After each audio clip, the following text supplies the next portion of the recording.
walking through this secondary dominant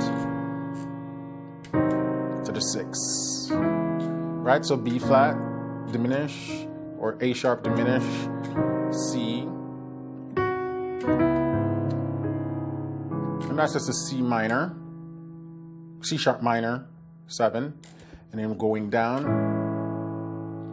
A major 7, G sharp 7, G 13th, heavenly peace. Now from the walk,